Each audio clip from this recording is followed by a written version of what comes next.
squabbly. All right. We will continue on in our series about Bible translation. So, and we've been that. Who remembers what we talked about last week? Kind of the separation between the King James version and all the newer versions. Yeah. So we learned last week about the most formal translation, about formal equivalent translations, and what tends to be shared in common with all formal equivalent translations in the United States. Yeah, all popular formal equivalent translations of the Bible are revisions of the King James version of the Bible. Which again, there's a lot of reasons which that's a coincidence, because there are a lot of good translations that are not revisions. Any other translation, the NIV is not a revision translation. I don't believe the NLT is at all either.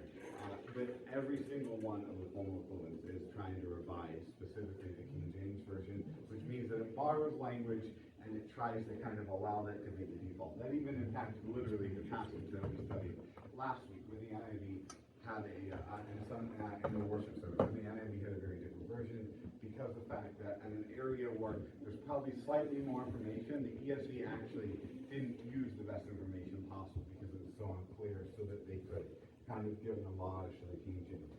So, but today we're going to continue on to talking about the Old Testament basis. And does anybody remember, as we talked about a little bit last week, about where we got the Hebrew that is being translated in the Old Testament? Does anybody remember what we covered in last week? Remind us, Ray. There are two lines. One is the Masoretic text, and one is Biblical Hebraic. Is that right? Yeah. So that's wonderful. So we're going to talk some about the more commonly used Hebrew manuscripts among newer translations of the Bible today. So what are the best Old Testament manuscripts that are commonly used? What do you know about some of the best? I mean, any particular manuscripts that you know that are considered among the best Old Testament Hebrew manuscripts? Anybody? Yes, Dead Sea Scrolls. What are the Dead Sea Scrolls? All those in the cave back in the 1940s. Yes.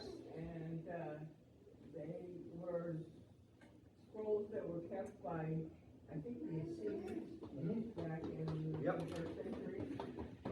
Teach them a lesson. Good job. Yes, thank you. Yes, exactly. So, one of the single most important archaeological discoveries, really period, but especially for people who love the Bible, is the discovery in the 1940s of the Dead Sea Scrolls. So the Dead Sea Scrolls, what happened was that in ancient Israel, there were these various caves that had kind of over time been kind of sunken into the ground, and then there was these two young shepherds, a young man and his cousin. And the young man, that one of them literally trips, falls into a cave, and discovered while just tending sheep, and not a believer, I believe he's a Muslim young man, and he discovers a bunch of these vases, and inside these vases are these incredibly preserved manuscripts. There's a variety of even different styles of manuscripts. This led to excavators as well as archaeologists digging up kind of the whole region, and the result of this was the discovery of hundreds, I think over 1,000 different Hebrew manuscripts. Not all Hebrew, some Aramaic. There were some things that are in the Bible. There were some things that were written around the time of the Bible. Right? This massive discovery that impacts not just how we understand the Bible, but impacts much of how we understand that world at the time. And this directly impacted Bible translations in significant ways. And the reason why is that it was originally thought that these were dated shortly before the New Testament was written. So we're talking about kind of at latest, most of these manuscripts of the Old Testament, of the Hebrew Old Testament, would have been dated like the first century BC. That was the thought at the time, and it's gotten even better, by the way. And who remembers how that, as we talk about the the Hebrew basis for the Old Testament in the King James. When was that dated? Masoretic text. When was that dated? What are the Hebrew documents that are used for the King James? When were they published? When is the earliest form of them? About 1000 AD. So we are talking about literally 1100 years different. That's how different the manuscripts were from any one that we have. And you know, last week we talked about the argument that you know, if I were to tell one of you, two of you guys something, it's more likely that let's say I were to tell Duran something. If I were to just tell them each privately something, and then Sarah tells that thing to Tanya, what she heard from me, right? But then we lose anything that Sarah wrote down of what she heard from me. But Matt wrote down directly, right? We would say that what Matt wrote down is more reliable than what Tanya wrote down, because Tanya has a degree of separation, right? When we're talking about 1100 years, we're basically talking about, one is essentially I go right to Matt, and then the other version is that I go to Sarah, who goes to Tanya, who goes to Matt Auger, who goes to Kelsey, who goes to like everybody in this room, right? And so that's, I mean, the degree of difference. I mean, there really is no parallel to manuscript difference in date between the Masoretic text and the Dead Sea Scrolls. And what was interesting about them is that they are now actually believed to be dated even earlier. How do you think we might know this? Analyze the paper they're written on. Yes.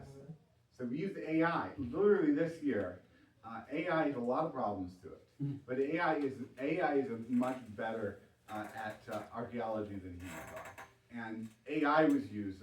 AI systems that date documents were used on many Dead Sea Scrolls, and a large amount of the Dead Sea Scrolls history is literally being rewritten to the point where it's now believed that most of these date back to like 4th century BC, which is really cool, because what this means is that we are getting to, there's a several hundred year period of silence between the Old Testament and New Testament being written. But we are, in Dead Sea Scrolls, we're potentially seeing manuscripts that were, I mean, almost direct copies. That especially even Malachi, we have an almost intact version of Malachi in the Dead Sea Scrolls. And theoretically, it's not likely, but theoretically, that a copy of Malachi that we have in the Dead Sea Scrolls could be an autograph. Do you know what an autograph would mean in Bible translation? You got it. Yeah, the original writer. Yeah, I mean, that's like, yeah, so, I mean, the original thing that made the Bible, that is the autographs, right?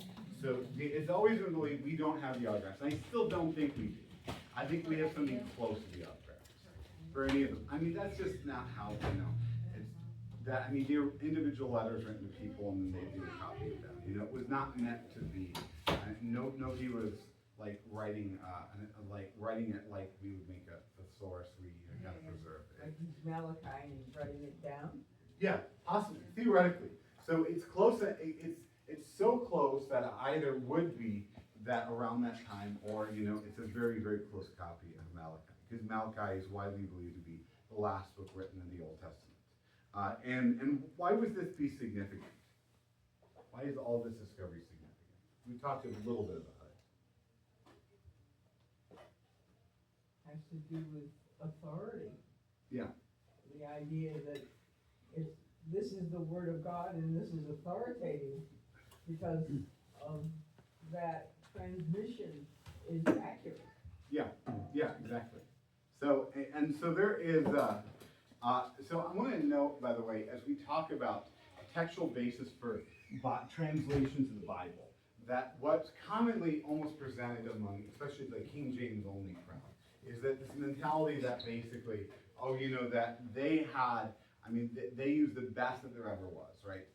They had everything available to them when they translated the Bible, and that, you know, it's basically God's prescribed translation. But the translators of King James were very clear that they were doing their best to get the best possible manuscripts. And there essentially is no debate today that the Dead Sea Scrolls are some of the most reliable manuscripts that we've ever had of anything, period. And so, to the point where I don't think it's revisionist history to say that with almost certainty, if you could go back in time, if you could take a King James translator and take them forward in time and give them access to the Dead Sea Scrolls. They would have in fact used the King James. They would have used that as they translated the King James translation. Which, I mean, that this matters, right? This tells us, again, that it's not like a kind of changing of the Bible that's happening. No, it's a recollecting of what is best available at the time now. So, one thing, Mark, go ahead. The King James translators in the 17th century, They didn't have access to this. did the Dead Sea Scrolls contradict what they translated? That's a very good question. Mostly no. And I think it's a very important question. Shockingly no. I mean, there are absolutely errors. So one example that is often cited is that, I mean, when you get manuscripts, you're having piecemeal stuff, right? I mean, things fall apart in fragments, but that one chapter of the Bible that is kept intact in many different versions in the Masoretic text through the Dead Sea Scrolls and other versions is Isaiah 53. And in Isaiah 53, and this is generally it's following the rule. There are exceptions where there's more differences. But in Isaiah 53, would you like to guess how many words in that entire chapter of the Bible are different between the Masoretic text and the Dead Sea Scrolls? 3. One. 5. One single word. So we're light. And contextually, it doesn't make a significant difference. And which that is the grace and kindness of God. I mean, there's no parallels to that. And like, if you look at discoveries of Roman documents and the Roman world, you don't see that degree of uniformity. And so we're talking about 1,100 years apart and one word difference. But this is the inspired word of God. And so we should care about that one word. We should value that one word. And and when we look at the whole Bible, whole Testament, there's a lot more than one word. But I mean, we're talking about literally, I don't know the total number of words in Isaiah 53. I mean, I would guess somewhere in that 700 to 800 word range in Isaiah 53. And literally, if there's one word difference, we're not even talking about 1%. We're talking about like a 1/7 of 1% difference, which is such a fascinating thing, right? Do you have any questions or thoughts about the Dead Sea Scrolls before we move on from that? Mark? Do the skeptics and the enemies of the gospel, how do they use these different manuscripts to eat away at the authenticity of the Bible? They do it very little with the Old Testament because of what I just cited. The difference in the New Testament manuscripts is far more significant. And I think the reason why is because the Hebrew people had more of this oral culture where they had essentially trained themselves to be so precise in storytelling. I mean, even in the example I gave you of that the same story being spun around. If somebody in here was a Hebrew, they would have essentially trained their minds so that they could cite exactly what they heard from Tony. That they would be diligent. I mean, they exercise these skills, right? But yeah, so I mean, by and large, I mean, if somebody doesn't believe the Bible, or criticize the Bible, they would pretty clearly assert that these are the earliest manuscripts, and so this is probably the closest to. But I mean, they're just the differences are not dramatic, and they're so insignificant, and they tend to be rounding error issues that, if anything, just gives more affirmation of the Bible. Actually, in the 1940s and 1950s, this was widely used. This was not that. What did not happen was these weren't used to contradict the faith. The discovery of the Dead Sea Scrolls were used by apologists to defend the faith, and I think in a really compelling way that still holds today. So now, as we talk about the Hebrew basis of the Old Testament, are there any exceptions to the Hebrew Old Testament roots? So again, most of this is I'm not talking about Aramaic, but are there any exceptions of the Hebrew and Aramaic basis of our Old Testament? Barbara cited one last week. Oh, you're talking about this one? Yes, what is the Septuagint? Well, was it BC? Yep. The 70 scholars got together in Alexandria to produce a new, because they had been losing contact with their scriptures. Yep. And they wanted to put together a an authoritative, complete set of scriptures. Mhm. So they gathered these scholars together, 70 of them, and they all got together and worked separately and then together to produce a new Collection of the Old Testament. Yeah. a new version. Yeah, of the Old Testament, called the Septuagint. So the earliest Christian Old Testament very clearly came from this Septuagint. So again, the Septuagint essentially was a translation of what Hebrew was available 100 years before Christ into Greek. And that Greek, rather than the early church, rather than the Hebrew being maintained, a lot of the Greek copies were maintained, just simply because it was more accessible, because more people would have read in Greek at the time. And so the earliest Christians' Old Testaments came from a translation of the Old Testament would have come from the Septuagint. If you were to look at, that translations into a variety of languages throughout Christian history, that typically what was done until after 1000 AD, after really 1200 AD, is you would have been actually translating this Greek Septuagint, which is extremely well preserved. Actually Catholic translations often still use the Greek Septuagint to this, because Catholic translations have this idea of kind of the unfallible authority. That authority continues on, and it's always been the same, and so we don't want to kind of reconsider these things. And so a lot of Catholic Bible translations today give significant preferences to the Septuagint, but some Protestant translations still weigh these in.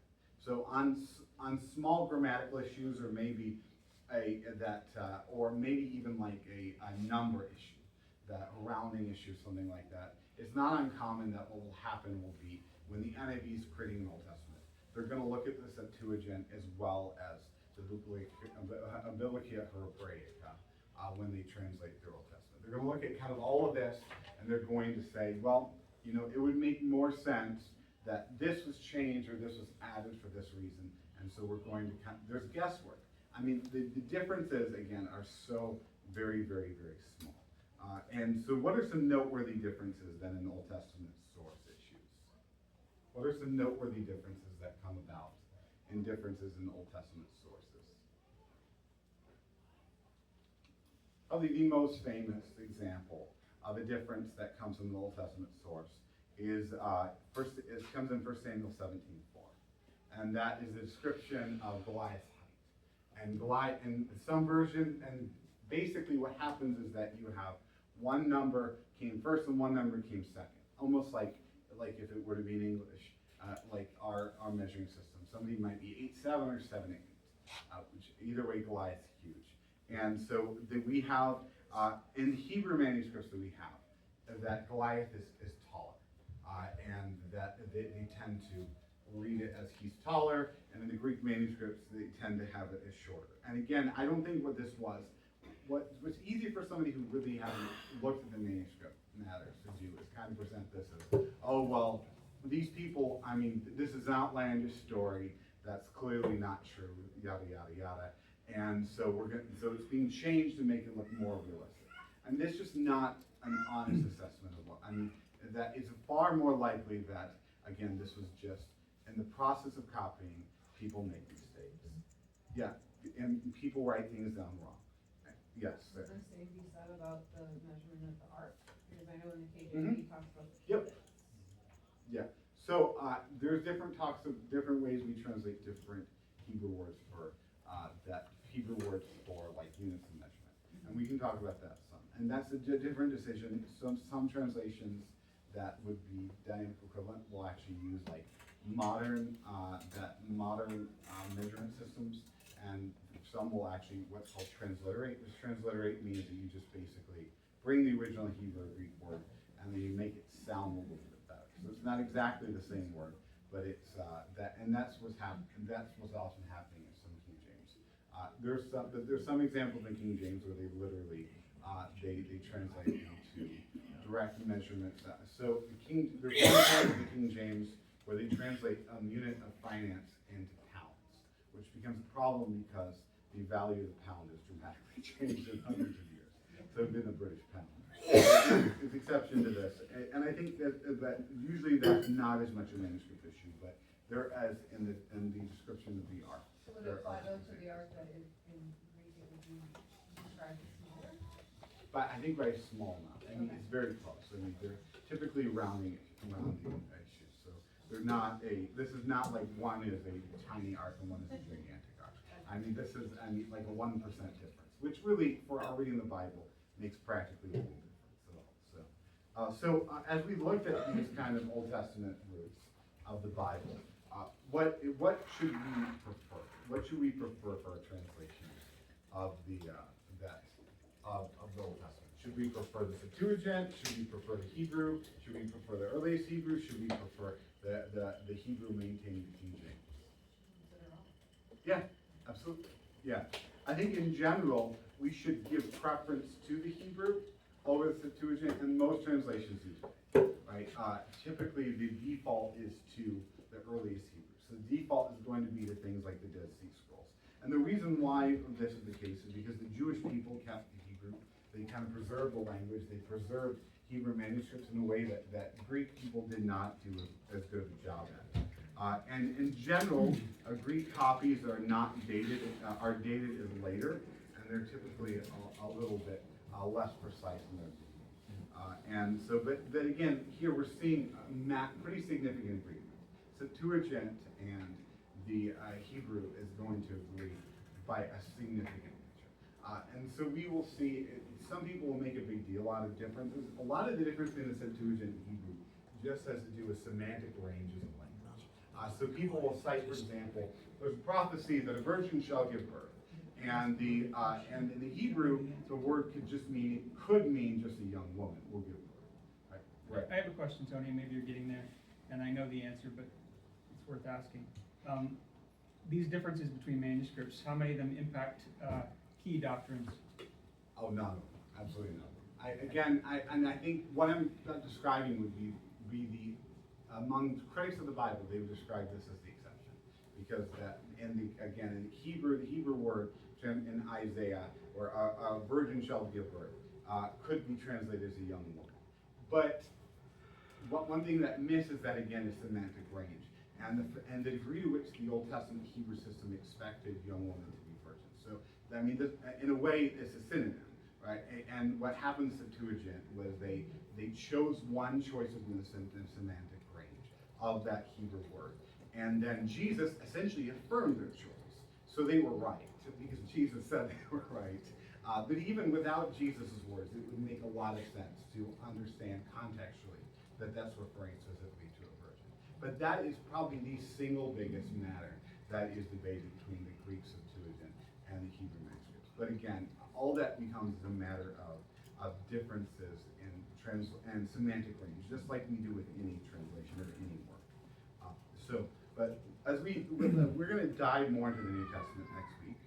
New Testament has a lot more differences, but to kind of give some preface to this, why are there so many differences in New Testament versions? Because I would almost promise you, if you were to bring up 5 translations of the Old Testament, they would be incredibly similar.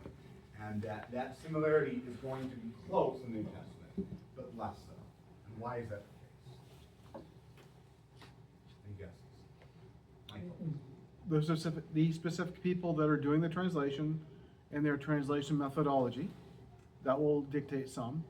And then other reasons is because they can't directly duplicate another translation because of copyright issues sometimes. So they either duplicate the KJV or they come up with something that they feel fits. Yeah, that can be the case. Barbara? I was thinking in terms of the fact that Hebrew is a more stable language than Greek is. Yep. And Hebrew is essentially maintained by an authority base, like a group of scholars. And so, authoritarian systems are not good, right? This is a different situation, so I'm not commending a form of government for ourselves, right?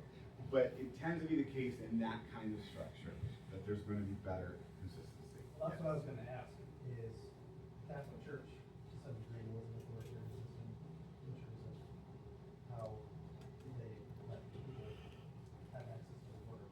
So at one point did the New Testament split into all these different translations? Because I know that there was the Vulgate, and then it was translated into English, and then Protestants got it. I mean, I think in terms of English, there's always been different manuscripts, even when even in the translation of the Vulgate, there's recognition of early manuscripts. Like, the time between kind of differences in New Testament translations and the existence of the Vulgate would have been a few hundred years. It would not have been a significant period of time. I don't know that I can give you a simple answer to that question, because if we're talking about any translation, there's evidences of translations that disagree with the Vulgate. That would have been within 100 years of the Vulgate. So. I'm just curious, like, if you were like visualizing it on a timeline. Yeah. How long after, like, when the New Testament started, being recorded, how long did it take before it was split? Oh, immediately. Essentially immediately. We have examples of early church leaders that cite the New Testament, where there's, and that's actually where we have New Testament manuscripts, where there's a slight differences, right? But again, they're not significant, and they tend to follow line. And the reason for this is because of the fact that when the Old Testament again is copied, it's being copied by basically Hebrew religious leaders that kept in specific succession and in a way that can be a lot more easily kept. New Testament, these are letters. A lot of this letter is spread out, and so inherently he's immediately spreading out, and it's being copied by laymen, and being copied by laymen in different places, in different contexts, where there's different dialects of Greek, and that's the majority of the Greek differences in the New Testament.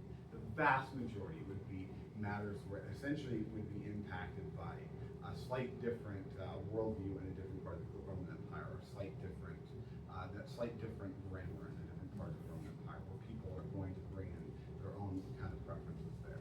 But again, the difference in any New Testament copy is going to be still less than 1%.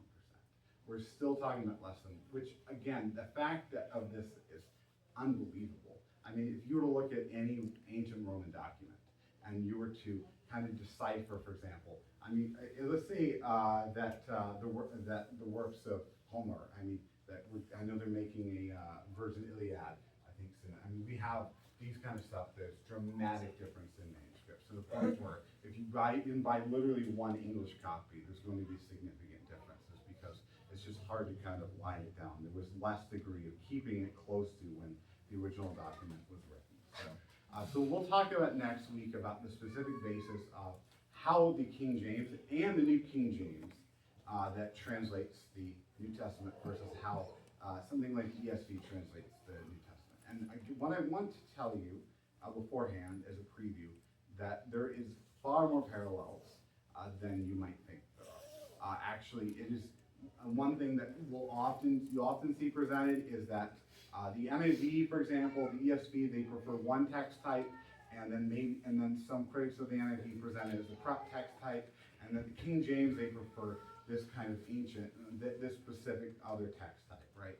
And the New King James is preserving. These are somehow the God-ordained text type. And that's just not fair or accurate. The truth is, there tends to be more of a default to one text type over the other, but all translations in the English use multiple different text types and try to incorporate a variety of different copies of the New Testament.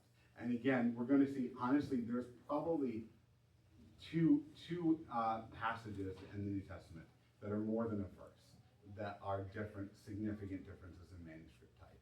And I think even those are not going to dramatically change our doctrine or anything like that. So, well, we close in prayer, and I'm sorry we haven't covered a lot of ground. So, it's kind of neat. Daniel, can you close in prayer? Sure. Dear God, thank you for this day. Thank you for the much needed rain in Maine. I'd ask that you help us to be killing sin and becoming more like you. Thank you so much that we live in a day and age where we do have access to your word, and help us not to take for granted the access that we have, and to prioritize the Bible over other things. In Jesus' name, amen.